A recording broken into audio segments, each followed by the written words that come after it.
त्याला लोक सरळच नाही येत, मग आपण का सरळ व्हायचं?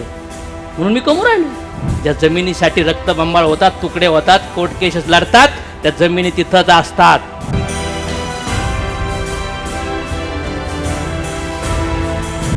सगळ्यात महत्वाची गोष्ट तुमच्या आयुष्यात, तुमच्या नशिबात, कृष्ण सांगतात की नशिबात नसल तर काहीच भेटत नाही. ते म्हणले, अर्जुन म्हणतो कसं काय? नशिबात असेल तर भेटणार ना. म्हणले नाही, जेवणाचं ताट समोर आहे, घास उचलून इथं जाईपर्यंत जर तो तोंडात जाण्याचं प्रारब्ध नसल, तोंडात सुद्धा जाणार नाही. म्हणले कसं? तर एक व्हिडिओ दाखवला होता. राजा जेवण करायला बसला, हातात घास घेतला, बाई आली, तिचा धक्का लागला, तर तांब्या त्या हातावर इथं पडला, रक्त व्हायला लागलं त्या घासावर, तर तोंडात घास सुद्धा नाही गेला. जेवढा भोग आहे तेवढाच घेऊ शकतात.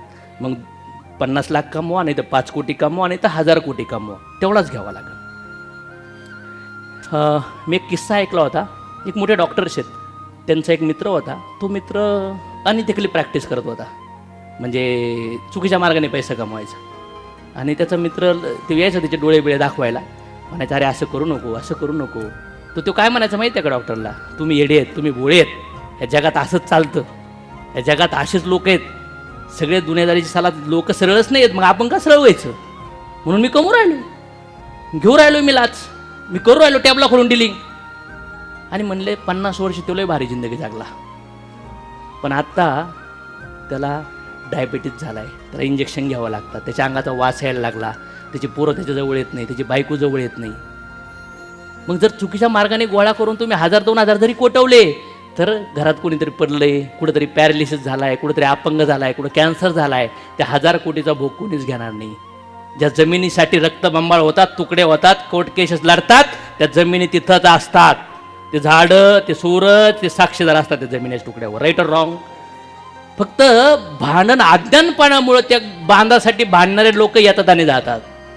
आणि या जगामध्ये सगळ्यात मोठी हेल्प म्हणजे ज्ञानाची हेल्प. प्युअर ज्ञान तुम्ही घ्या, त्याच्यावर चाला. समाज तहानलेला भुकेलेला आहे ज्ञानासाठी, त्यांना ज्ञान द्या. ही सगळ्यात मोठी मदत आहे भगवंताची. हे जग वाट पाहत आहे तुमचं, सगळे जग. आणि सगळ्यात महान प्रोफेशन म्हणजे टीचिंग. अब्दुल कलाम म्हणले, कारण की टीचिंगमुळं तुम्ही नवीन लोकांचे माइंड एम्पॉवर करतात. काय करतात? पण ते टीचिंग तुम्ही देताय कुठलं? ह्या भौतिक जगात लोकाला घुटमळून टाकणारं, की भौतिक जगात बॅलन्स साधणारं? That is a very important. नाही तर काय, तोंड दिलंय तर डराव डराव डराव. कधी कधी बघितले का तुम्ही 7-8-10 बेंडकं एकत्र आले आणि त्यांनी गाणं बनवलं झिंगझिंगाट? होईल का असं? काही असे बेंडकोळ्यासारखे वरडणारे लोक आहेत. तोंड दिलं का मी तर शिकवतोय ना. नाही होणार. ट्यूनमध्ये यावं लागेल, लयमध्ये यावं लागेल, तर त्या मुवमेंट तयार होऊ शकतात.